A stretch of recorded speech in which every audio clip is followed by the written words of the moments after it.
कुणाल कामरा, सच कहूं तो मैं या देश के बहुत सारे मेरे जैसे लोगों ने उसका नाम भी नहीं सुना था, शायद सुनता भी नहीं। यदि नेताओं ने उसकी पैरोडी की प्रक्रिया में तोड़फोड़, एफआईआर और भाड़े के चैनलों ने घंटों उसके नाम पर लोगों के समय की बर्बादी नहीं करती। ठीक उसी तरह जिस तरह क्रूर धर्मांध मुगल शासक औरंगजेब का कब्र कहाँ है, अपनी पढ़ाई के दौरान भले ही मैं पढ़ा हो, पर हम जैसे लोग उसे जिनका विषय इतिहास नहीं है भूल चुके थे। पर धन्यवाद है राजनेताओं का, जो एक व्यक्तित्व और इतिहास की इस बारीकी से पुनः फिर से परिचय करा दिया। शायद यह एक नई शिक्षा नीति की, लोगों को शिक्षित करने की कोई तकनीकी बारीकी हो, ताकि हंगामा खड़ा कर, ताकि उस हंगामे के कारण लोगों पर ये बातें उसके दिमाग पर अंकित हो जाए और फिर हम जैसे लोग जो इसे कभी भूल चुके थे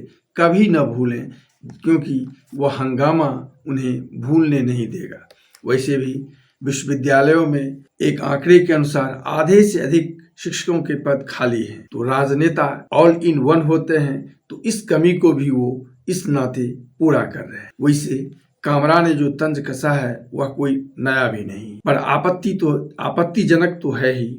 आखिर राजा और प्रजा में अंतर तो होना ही चाहिए। अब राजा चाहे जनतांत्रिक हो या परंपरागत वंशानुगत, पर अंतर तो होना ही चाहिए। आखिर कोई कैसे, खासकर जब प्रजा हो, तो कोई अपने से बड़े लोगों पर कैसे तंज कर सकता है। राजनेता है तो कम से कम राजनेता स्तर के ही किसी के द्वारा उन पर तंज तो किया जाना चाहिए ना।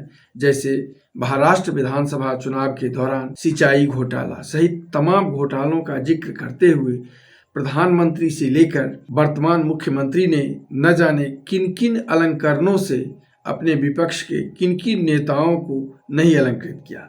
भले वो बाद में सत्ताधारी हो गए और चक्की पीसिंग शायद आपको याद होगा, पर वह एक राजनेता द्वारा, यानी एक स्तर के लोगों द्वारा अपने ही स्तर के लोगों पर किया गया तंज था, या जनतांत्रिक मजमेबाजी में कही गई वो बातें थी, इसलिए उस पर कोई प्रतिक्रिया नहीं हुई।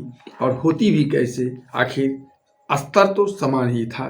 खैर, तो मामला यही था, पर जैसी प्रतिक्रिया हुई उससे मेरे जैसे अल्पज्ञों को भी इन बातों की जानकारी मिल गई और सुना है इस हंगामे से कामरा की लोकप्रियता से लेकर उसकी कमाई में भी काफ़ी वृद्धि हुई है।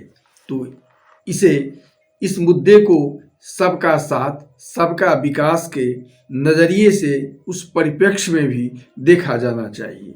अब एक तीर से कई शिकार हो रहे हैं, एक तरफ ज्ञान में वृद्धि, दूसरी तरफ किसी के कमाई, लोकप्रियता में वृद्धि। तो इस नाते एक बधाई तो बनता है।